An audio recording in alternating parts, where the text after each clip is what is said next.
Hello প্রিয় ছাত্রছাত্রীরা, আজকের আলোচনা হচ্ছে ষষ্ঠ অধ্যায়ের একটি 4 মার্কের প্রশ্ন। সেটি হচ্ছে এক আন্দোলন কি, অথবা এক আন্দোলন সম্পর্কে যা জেনে লেখো। টিকা আসতে পারে এক আন্দোলন কি।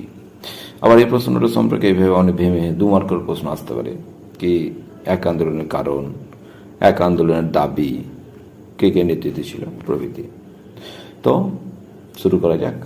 বিষয়টি হচ্ছে টিকা এক আন্দোলন অথবা এক আন্দোলন সম্পর্কে যা জেনে লেখো।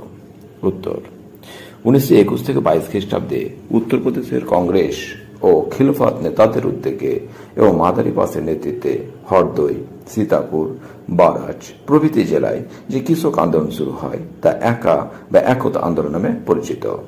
নামকরণ: আন্দোলনকারী কৃষকরা একতাবদ্ধ থাকার শপথ নেওয়ায় এই আন্দোলনের নাম হয় একা বা এক আন্দোলন। কারণ: এক আন্দোলনের প্রধান কারণগুলি ছিল: 1. কৃষকদের উপর অতিরিক্ত 50% নতুন কর আরোপ, 2. কর আদায়ে চরম অত্যাচার, 3. প্রভুর জমি ও খামারে কৃষককে বিনা বেতনে বেকার শ্রম দিতে বাধ্য করা প্রভৃতি। শপথ বা কর্মসূচি বা দাবি: আন্দোলনকারীরা শপথ গ্রহণ করেন যে তারা: 1. জমি বেদখল হলে তারা জমি ছাড়বে না, 2. রেকর্ডভুক্ত নির্দিষ্ট খাজনা ছাড়া অতিরিক্ত কিছু দেওয়া হবে না, 3. রসিদ ছাড়া খাজনা দেওয়া হবে না, 4. বেকার প্রথা বন্ধ করা হবে, 5. গ্রামে সংগঠিত বিবাদ পঞ্চায়েতে মীমাংসিত করা হবে। নেতৃত্ব: আন্দোলনের শুরুর দিকে জাতীয় কংগ্রেস ও খিলাফত নেতারা আন্দোলনকে নেতৃত্ব দেন, কিন্তু মাদারিপাসি, গরিব দাস প্রমুখ নেতৃত্বে আন্দোলন হিংসাত্মক হয়ে উঠলে তারা এই আন্দোলন থেকে দূরে সরে যায়।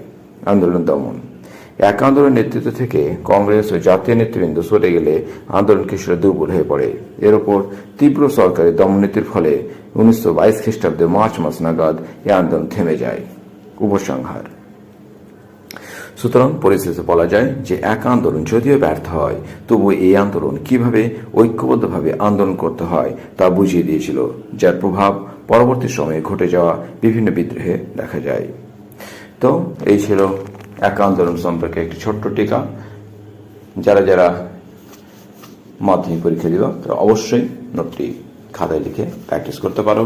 আর যদি তোমাদের ভালো লেগে থাকে তো অবশ্যই চ্যানেলটি সাবস্ক্রাইব করে দিও। Thank you.